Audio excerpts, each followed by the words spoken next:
Shalom, mahoro y'Imana kuri wowe. Dushimiye Imana kubw'uyu munsi w'127 muri uyu mwaka w'2023. Tera intambwe nshya kuko ufite Umwami Imana ngo akuyobore. Umva icyo Imana igiye gukora. Igiye kuduha indimi nshya kugira ngo tubashe kuyambaza maze dusubize.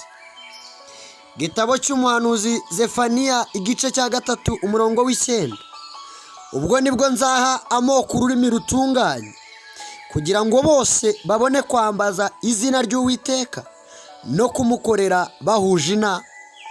Umva nkubwiye, hari igihe umuntu ageramo yajya asenga kumva ntabwo biri kuzamuka, yakwiyiriza akajya yumva nta mpinduka zabaye, yaririmba akajya yumva ntabwo ari kwakira ubwiza bw'Imana.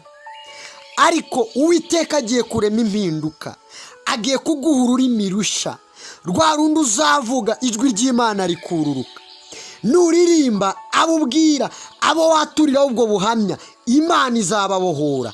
Amagambo akuvamo agiye kuba ururimi ruva ku Mana, agiye kuba inkota nzima ibasha kurema, ibasha gukuraho ibyaremwe n'isi y'umwijima, hanyuma ikarema iby'isi y'umucyo. Amagambo agiye gusohoka mu kanwa kawe ni amagambo y'ururimi ruva ku ntebe y'Imana.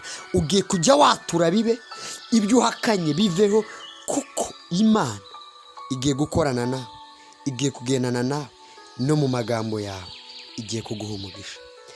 Data wa twese uri mu ijuru, izina ryawe rishyirwe hejuru.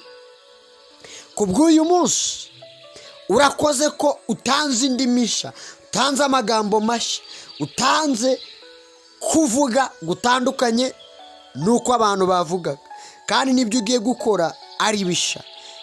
Koze kugira neza mu izina rya Yesu Kristo, amen.